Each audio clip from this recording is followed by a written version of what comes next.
Good morning, Brew Daily Show. I'm Neal Freyman. And I'm Toby Howell. Today, it's been 40 years since the government broke up a company. Is Google about to make the wrong kind of history? Then how did the innovative flood barrier AquaFence fare against Hurricane Milton last night? It's Thursday, October 10th. Let's ride.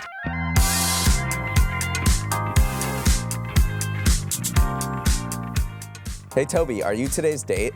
What? Because you're a 10 out of 10. Oh, I get it. October 10th. That's pretty good, but Neal, on a scale of 1 to 10, you're a 9, and I'm the 1 for you. But seriously, we should go to Nashville sometimes because you're the only 10 I see.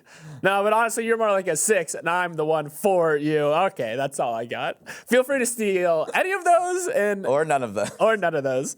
And now a quick word from our sponsor, Wise Business, the app for doing things in other currencies.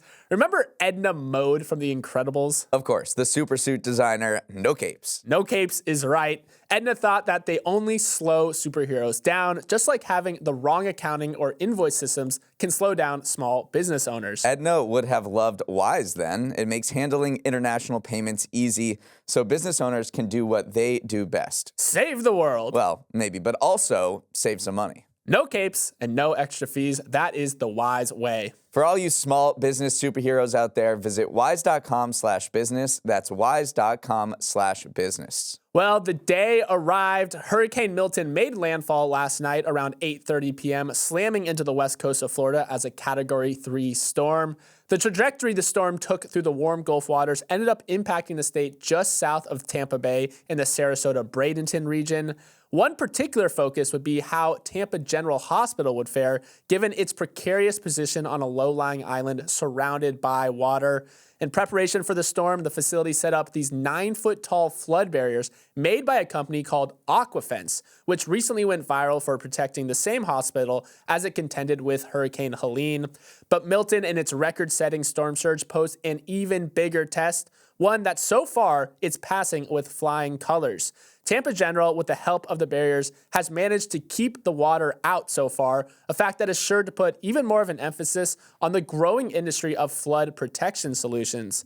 An increasing amount of quickly deployable technologies are hitting the market as governments and communities adapt to a world more prone to flooding. Neal, the second big test in as many weeks, AquaFence is holding up well so far. Yeah, absolutely. And if you're a hospital or a building or anybody in a flood-prone area, you're probably looking at AquaFence and thinking, hey, maybe I'll get something similar to that as storms increase in severity and more flooding happens. Let's talk about how AquaFence works. It has these modular flood walls that are made up of these 1-inch thick panels. They fold and open up similar to a laptop. You put the horizontal panel facing outward, and what happens is as the floodwaters rise, conversely enough, they become even stronger, and it bolsters the support. So this company actually started back in 1999 in Norway to address flooding from spring snowmelt, but they've made a huge push into the United States. They're now in 24 states, and according to the U.S. president, not the U.S. president, but the company's U.S. president, they now protect $30 billion worth of real estate in the United States. Right. A lot of big companies use it, a lot of big corporations, JP Morgan, Wells Fargo, Citigroup, U.S. military bases, LaGuardia Airport. And the reason why a lot of those are kind of New York focused is because in 2012, when Hurricane Sandy hit the East Coast, that's when a lot of these companies started contending with the fact that they did need some sort of flood protection solution. So this is a little bit of a pricey solution, though. I mean, they range in price from $350 to over $1,000 per linear foot, depending on like how much of a barrier you want to construct. But with these older buildings like Tampa General Hospital, which is over almost 100 years old at this point, they don't have great flood planning because at the time it just wasn't top of mind. So you are seeing some of these newer buildings create more of a plan for flooding, but some of these older buildings definitely need these rapidly deployable, these easily foldable and storable solutions like AquaFence. Right, the existing solution is sandbags, but those can only be used once, and one of the selling points for temporary flood barriers is that they can be reusable. AquaFence said it can be reused up to 60 times. Let's just zoom out to what's going on with the hurricane. Estimates coming in. If it were a direct hit on Tampa, could be damage of up to or exceeding $100 billion, which would be one of the priciest storms in history. Right now, as of 6 a.m. Eastern, it looks like more than 3 million customers, businesses, and individuals are without power in the region. It spawned tornadoes as it came in, but as of now, it has passed through Florida. It's exited the coast as a Category 1, so I'm sure as daylight comes, they'll be surveying the damage. And the United States government and regulators have been warning yesterday against price gouging, which can happen during disaster scenarios. One of the items that will be of major focus is gas, because a quarter of all gas stations in Florida yesterday leading up to the storm were without gas. So the basically regulators, Lena Khan at the FTC said, you price gougers, you're on notice. Don't jack up prices during these disaster situations. Right. Most states have laws intended to curb price gouging in the face of an emergency like this, a declared emergency like this. And then you're right. The Justice Department's Antitrust Division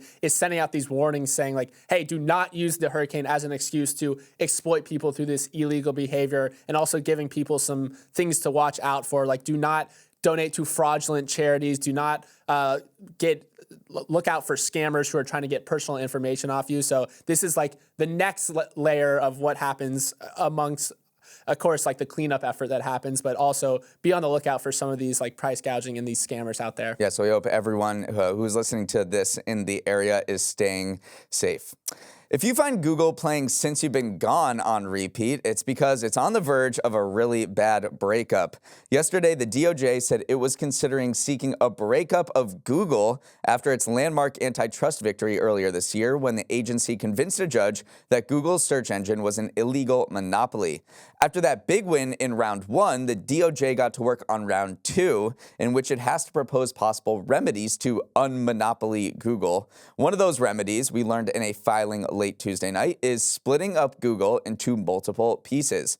It wouldn't be unprecedented, but there's not much recent precedent. The last time U.S. antitrust regulators broke up a company was 40 years ago. Sorry, AT&T. And most of the corporate breakups in U.S. history came in the early 20th century with the splitting up of Standard Oil and American Tobacco. So breaking up Google would be historic. Of course, there's a long way to go before that would happen. The ultimate decider in this case is the judge, and he might not agree that breaking up Google is the proper remedy for its behavior, and Google could appeal and win like Microsoft did under a similar threat in 2001. Toby, I'm putting you in the judge's robes right now, maybe even his wig. You've already decided that Google search is an illegal monopoly. Is breaking it up a compelling argument? Well, clearly the DOJ wants to make an example of Google here. One DOJ higher up has said that this verdict belongs to the Mount Rushmore of antitrust cases. So, of course, they were going to recommend the extreme. What would that extreme look like? Well, it would entail separating its search business from things like Android, Chrome, the Google Play App Store. The goal being to prevent Google from leveraging all these products together to promote its search engine. But if I am the judge, I don't know if I'm going that far, because Google is just so entrenched in a lot of people's daily lives that it could potentially be more harmful to break it up. So, like, for instance, the whole developer ecosystem relies on Google to maintain Android and its ability to work across platforms. I mean, Peloton uses Android to power its bikes. Airplane manufacturers use it to power their screens. Supermarkets use it to run those little consumer kiosks. So would lopping Android off from Google really be to the benefit of consumers? It could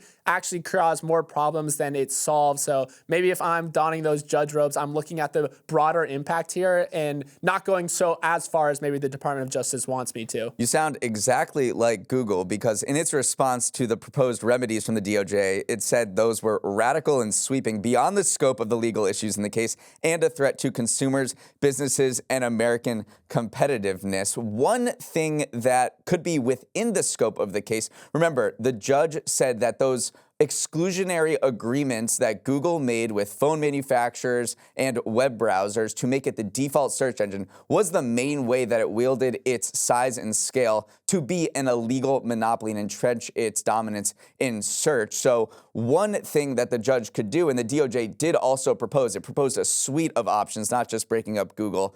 There's a lot of different options here. The judge could narrowly ban these exclusionary contracts. Remember, Google paid phone manufacturers and other companies $26 billion in 2021 to be the default search engine, and 20 billion of those went to Apple alone, so that when you open up your iPhone and go on Safari and search for something, it's always going to be Google instead of Bing in the first place. So that could be one possible remedy here, is to ban those exclusionary contracts. I do think one potential remedy, too, that the DOJ is looking at is limiting Google's ability to use other websites to train its next generation of search, which is this AI-powered search. So they are looking forward and saying, we don't want Google to dominate like this next option of like search engines that are imbued with AI. But then Google could turn around and say like, hey, the fact that you are already trying to worry about the next generation of search shows how under attack we are right now, because we've talked about Perplexity, we've talked about these other AI-imbued search engines that are chipping away at Google's dominance. So even though the DOJ doesn't want them to just immediately re-entrench themselves in this new age, Google's saying, we're already on the back foot. We're already on the back foot here. Like you are actually making an argument for us. So. But yes, let's zoom out here for a little bit. This is going to be a long process. I mean, this decision isn't expected until 2025, and even then, Google can appeal after that. So there's going to be more podcasts. There's going to be more times that we're talking about this, because this thing is far from over. If you're like me and get a little paralyzed when trying to shop for stuff online, Amazon has the answer for you. AI-powered shopping guides, which is unveiled yesterday. To save you from getting lost scrolling the endless online aisles of the everything store, Amazon is serving up automatically generated buying guides that point out specific features or use cases about a product, or answers common questions buyers have. Think of it as an automated version of Wirecutter or your friend who has good taste. You can see the vision behind this rollout too. Amazon wants AI to help initiate more purchases, so you do less time researching and more time giving Amazon your money. Neal, this is step one in imbuing AI into our shopping habits, but it's not hard to envision what steps 2 and 3 might look like. Word of the day for you, imbue, first of all. Second of all, so Amazon hasn't really had a flashy AI launch. If you look at its big tech competitors, OpenAI has ChatGPT, Meta has Meta AI, Apple has Apple Intelligence, and then we're looking at Amazon saying, well, what are you doing with AI? And this looks like to be the first step of getting a consumer-facing AI in front of people. And if you're wondering what Amazon wants AI to do, it's obviously to help you buy stuff quicker. And so these AI guides, we looked at them. They're a little underwhelming. Not a little underwhelming, pretty underwhelming. But it is just the first step to infusing AI, infusing, not imbuing, into the whole process of buying things on its site so it can be faster. And I think they have identified a need that people don't want to spend as much time browsing to buy stuff, and especially on their site, because it is so overwhelmed with ads, that this could be a particularly good use case for, an AI chatbot or something even beyond that to help you buy stuff. I do think, this is a precursor to a lot more sophisticated AI agents that help you shop, that potentially do things like put things directly in your cart. Maybe there's a future where the AI knows that you always order toilet paper on this interval, so it starts suggesting like, hey, are you running low on toilet paper here? You've been eating a lot of, no, not that far. But it is one of those things that, or if you enter a category that you're not familiar with. I mean, I've been trying to shop for a bed for a long time, and if you go on Amazon, there's hundreds of beds, so maybe it can help you navigate a category you're not so familiar with. Another option too is like, maybe you've been reading multiple books in a book series, and then after a certain amount of time passes after you order the first one, it would say, hey, do you want to order the second one? So there's a lot, if you expand this concept of AI helping suggest products and maybe even helping that buying process go a little quicker and a little smoother, you do see the vision here for Amazon, and suddenly you say, maybe it is pretty well positioned to actually have an AI use case that drives revenue I think it has a much clearer path forwards towards driving revenue that maybe some of these other big tech companies' uses of AI does. Do you think people would rebel against AI recommendations? If it really depends on if it's good or not. Because if it's not helpful, then of course people are going to rebel against it. But if it is something where I genuinely feel like this AI agent has helped me figure out what the right bet is for me, or if it does actually suggest products that I am running low on, then suddenly it becomes this magical use case. So I do think it comes down to execution. I mean, you could say that about a lot of things, but I do. All right, Coach. Yeah, I know. I'm giving a pep talk right now to Amazon, but I do think it is positioned in a better spot than you might think because it has been generally quiet on the AI front, but I think it's going to do just fine. Up next, get hyped with me because we got Neal's numbers coming your way. Welcome to Neal's Numbers, the segment where I pick 3 stats from the week's news that will make you an absolute menace at bar trivia. My first number will anger you if you're a tennis fan, but delight you if you're a member of the growing pickleball hordes. At least 10% of all tennis courts in America have been taken over and repurposed for pickleball, the USTA said, showing how in the bitter turf war between racket sports, pickleball is gaining major ground. And it checks out. Pickleball is the fastest growing sport in the United States, recording a 223% increase in participation since the pickleball boom started 3 years ago. More than 10 million people picked up a pickle paddle, say that 10 times fast, in the last 12 months, doing their best to stay out of the kitchen at 65,000 courts across the country.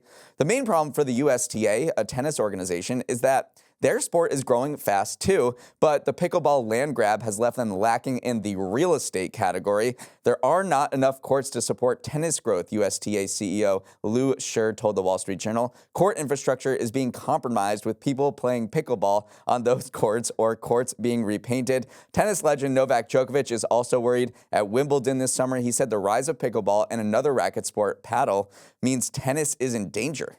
I mean, for a long time, I wouldn't even describe this as a war because the USDA's position was the more people that are picking up rackets, it's going to be generally good for the sport. But you're right. Now there is this court space, this turf battle, whatever you want to call it. And I do think that is going to be a problem because there's only so much space in the U.S. to support these racket sports. I do think that part of the issue for tennis is it just makes so much commercial sense to convert tennis courts to pickleball courts. You can fit 2 pickleball courts on 1 tennis court that can support up to 8 players. So if you are a country club or something saying, all right, I have these members who want to participate in these racket sports, do I want to double the amount of space for them or do I want to keep it with tennis? So that, and the fact that it is so easy to convert a tennis court, all it takes is a couple of repainting the lines. It's pretty easy, and I see the issue that tennis is facing. I hope everyone can live together in this racket sport world, though. I think ultimately we will reach an equilibrium between tennis and pickleball, both great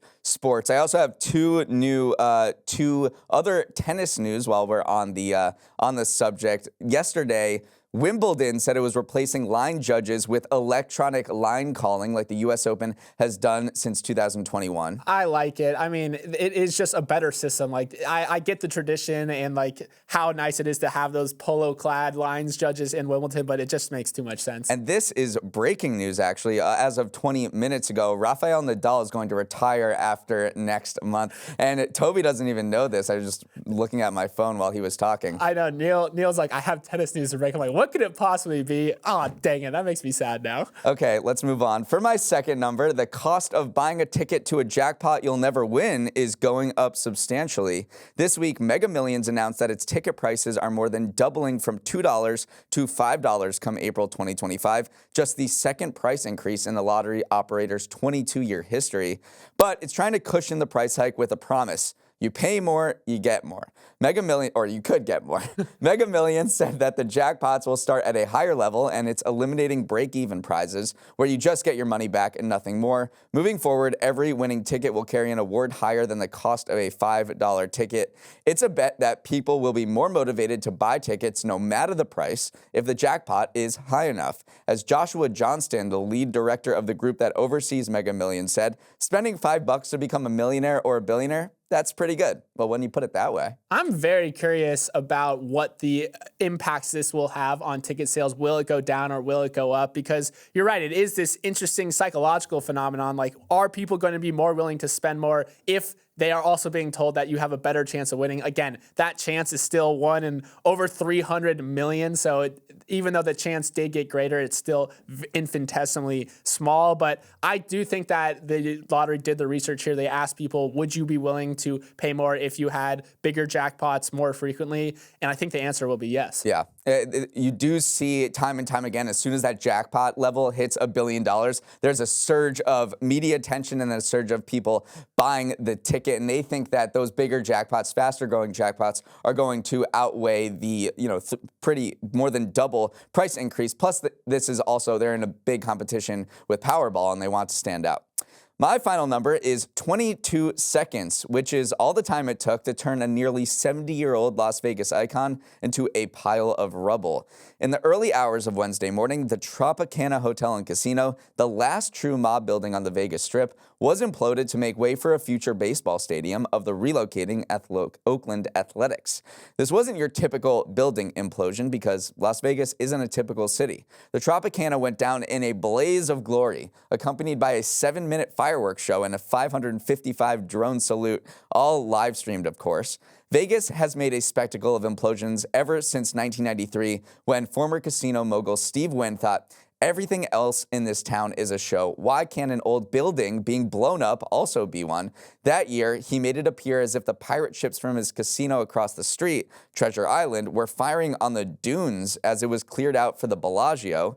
It's been a minute since Vegas could revive the tradition, though. The last strip resort to be imploded before the Tropicana was the Riviera, which was taken down in 2016. Yeah, I saw someone write that tearing down casinos is how Las Vegas molts. So this is like a shedding and a regrowth of a new era. It's becoming a little bit of a sports district now, too, because that same neighborhood that contains Allegiant Stadium, which is home to the Las Vegas Raiders, and then T-Mobile Arena, which hosts UFC fights as well. So now the Oakland A's new arena will go there as well. So the space where Tropicana once stood is becoming sports ground zero for Las Vegas. It's progress. I mean, a lot of people are saying I don't know. It's just the inevitability of Las Vegas. Like, this happens over transformation. Time. It's transformation. So I do think that some people had some memories in the Tropicana Las Vegas. It appeared in a lot of films as well. 1971 James Bond movie. The Godfather was filmed there, or seen there as well. So it was open since 1957. So a lot of memories, a lot of cultural cachet, as we like to say, wrapped up into that. But now it's gone. If you've been opting for a side salad instead of French fries more recently, Lamb Weston would like a word. Lamb Weston is the largest producer of French fries in North America, and its main customer is the fast food industry. McDonald's alone accounts for 13% of Lamb Weston's sales. So if business is good and people are filing into the golden arches, then Lamb Weston is loving life. But if demand slows, it feels the pain, and right now, it is feeling the pain. McDonald's saw sales at U.S. restaurants fall last quarter compared to a year prior, while it struggles with declining foot traffic. So Lamb Weston is laying off 400 employees and closing down one production plant because it is oversupplied at a time when demand for fries is limper than that fry you forgot at the bottom of your bag. Neal, it's not quite a potato apocalypse yet, but Lamb Weston really needs people to start chowing down on French fries again. It actually has to do a lot with these meal deals that the fast food industry rolled out this summer. Remember, there's a lot of concern that inflation was having people not go to these fast food joints, and there was price parity with Chipotle, and if you're going to pay $12 for McDonald's or Chipotle, maybe you'll go to Chipotle. And then when all of these fast food joints like Burger King, Wendy's, McDonald's rolled out these meal deals, this $5 value menus, the problem is those come with small fries, and people aren't buying large portions of fries. They're getting the small fries with these value menus, and that has been terrible, frankly, for this French fry company, this potato company. Shares are down 35%. It had to close the plant, and it's just a lot of pain for the French fry company if your main customer